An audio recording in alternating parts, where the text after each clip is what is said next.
Helen had always believed that motherhood was a lifetime contract, a commitment that didn't expire when children became adults. At 68 years old, she still carried that belief like a badge of honor. She ironed her clothes for family dinners, baked homemade bread for her son's family, and kept her phone ringer on high in case someone needed her. She lived alone, but her heart was always full of hope that her son, Travis, would remember she existed not only when bills were due. Her birthday was approaching, her 68th, not a milestone by society's standards, but to her, it mattered. She missed her late husband deeply, and birthdays always reminded her of the warmth he once brought into their small home. So this year, she hoped that Travis might fill even a small part of that empty space in her heart. For weeks, she hinted gently, "Travis, are you free next Wednesday evening?" "Maybe, Mom. We'll see," he would reply, distracted, scrolling his phone. Still, she cooked a small cake the night before. Chocolate, his favorite. She placed it carefully into the fridge and bought him a tiny gift too, because no matter how old children grow, a mother never stops giving. At 5:56 p.m. on her birthday, she sat in her living room wearing her best blue blouse, the one her husband used to say made her eyes look like summers at the lake. She checked her phone. Nothing yet. At 6:02 p.m., it finally buzzed.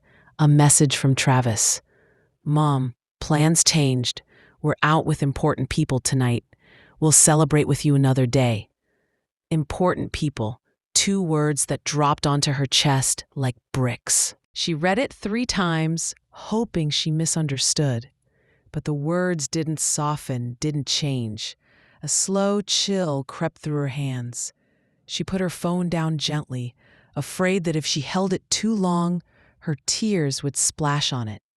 She forced herself to breathe. Maybe it wasn't what she thought.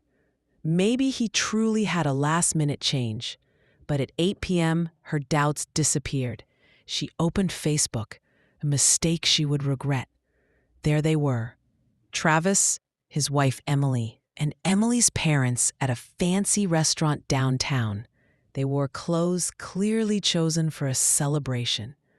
A small caption under the photo read, "Family birthday dinner, feeling blessed." Her name wasn't there. Her birthday wasn't mentioned. Her place had been quietly replaced by family. Helen sat in silence, not angry, just empty.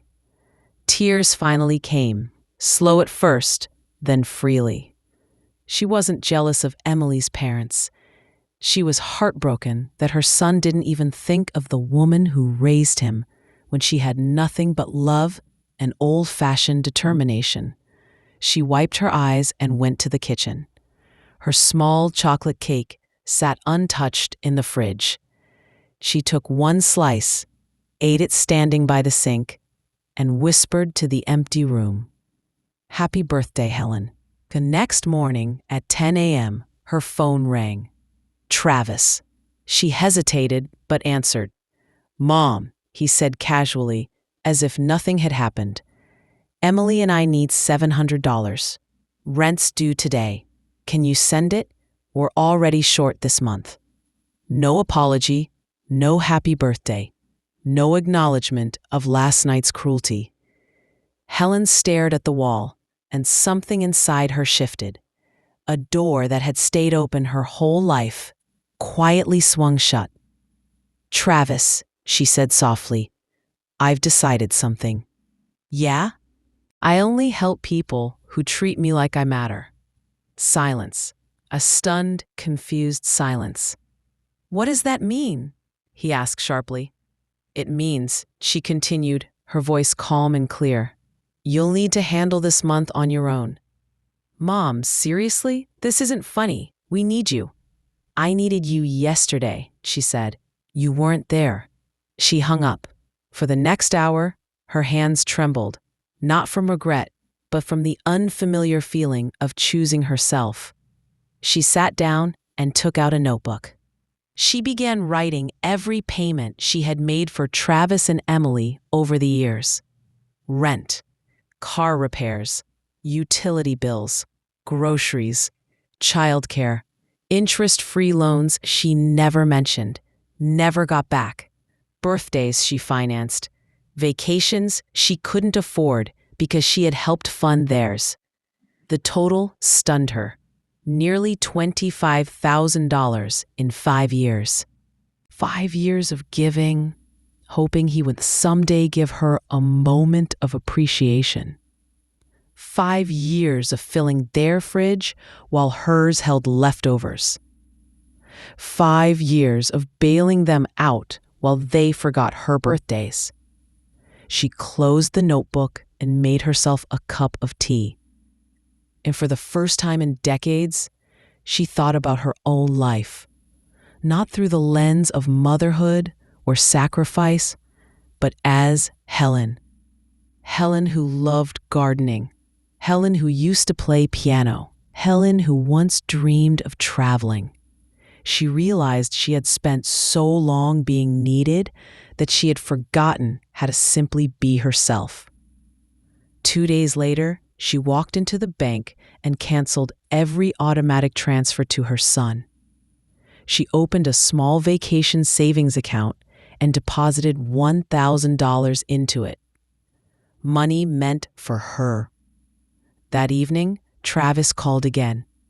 "Mom, what the hell? Our rent bounced." She didn't raise her voice.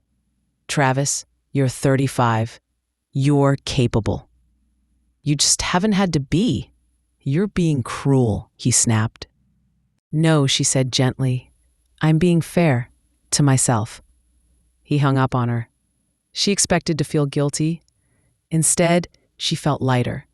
That night, she took the cake out of the fridge, cut another slice, and finally smiled. She sat at her small dining table and whispered, "This is the beginning." And it was. The next week, she booked a trip to the coast, something she had postponed her entire life. She reconnected with old friends. She attended a local music class. She learned how to make new recipes. She rediscovered joy in the smallest things. Her life didn't end when Travis stopped calling. It began. Because sometimes the greatest gift a mother can give herself is freedom.